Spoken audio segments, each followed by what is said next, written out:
There are some pretty interesting theories floating around, and some of them have some pretty compelling evidence. But when you connect a few theories along with actual FBI reports and connect a few dots, there are some interesting strings. I'm going to try my best to just bring you the news and the evidence as I see it and let you base your own opinion. But in order for you to base your own opinion, we must first go a little bit further back in time. We must go back to Detroit Metro Airport, U.S. Customs and Border Patrol, in late November of 2018. That's right, a full year and some change before the very first actual report of COVID-19 was released from China. But the U.S. Customs and Border Patrol agents in Detroit Metro Airport stop a Chinese biologist.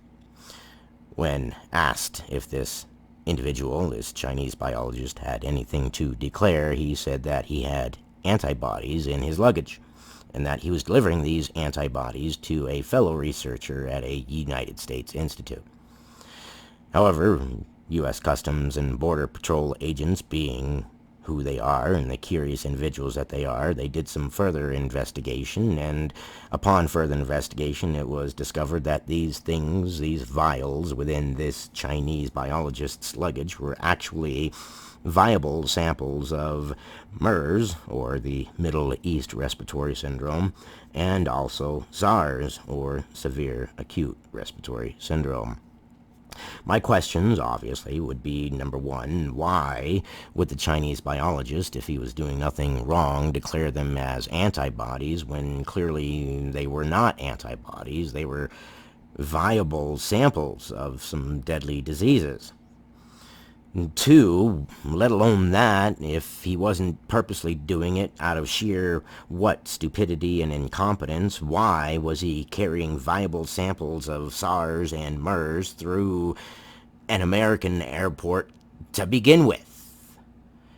And just like with other individuals who transport things like mules and drug mules, and I guess now we have biological, chemical weapon mules or something, if you find one, you can guarantee that there are 100 others that have gotten through.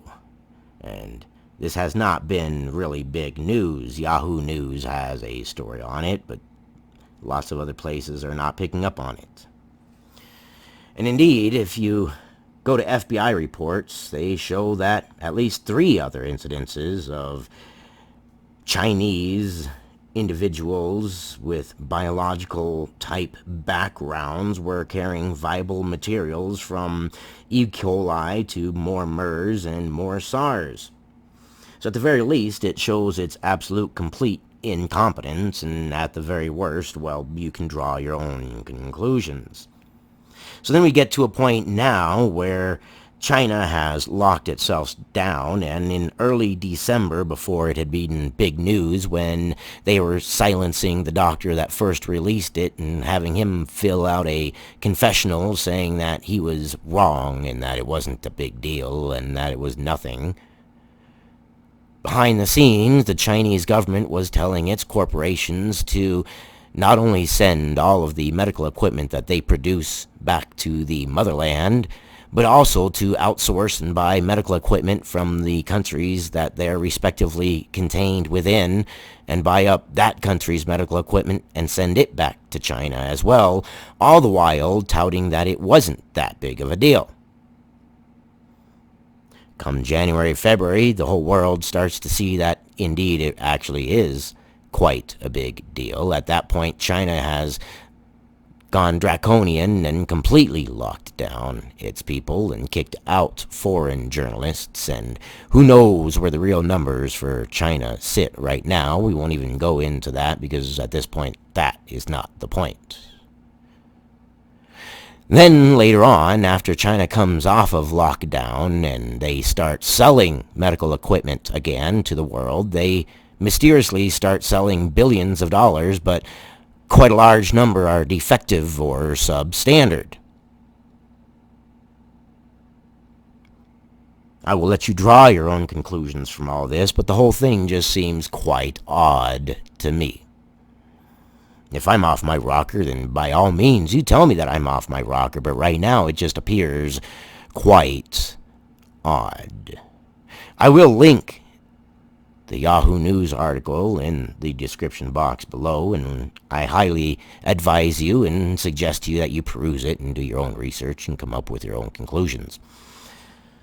But it is an interesting thing. So we have here first, back in 2018, we know that Chinese biologists were transporting these dangerous, viable materials through American airports.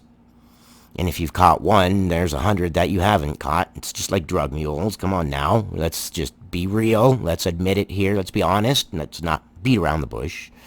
We all should be informed about things, even if it's wrong and someone can prove this as a conspiracy theory. Well, then, if it's proven a conspiracy theory and it's false, well, then good. It's false. It's out of the way. We can move on to bigger, better things.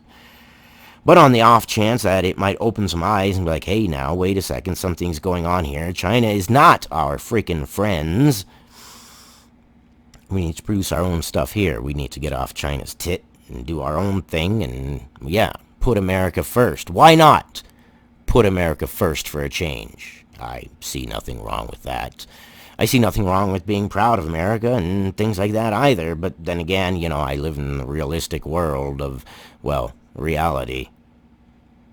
But it is an interesting theory nonetheless, no matter which way you slice it. And it is based absolutely in fact. It's simply taking fact and putting the strings together and saying, look, things are not looking good, and it looks like a lot of things may have been done on purpose. But that's what I got for you on this one. I love you guys, and I will see you on the next one.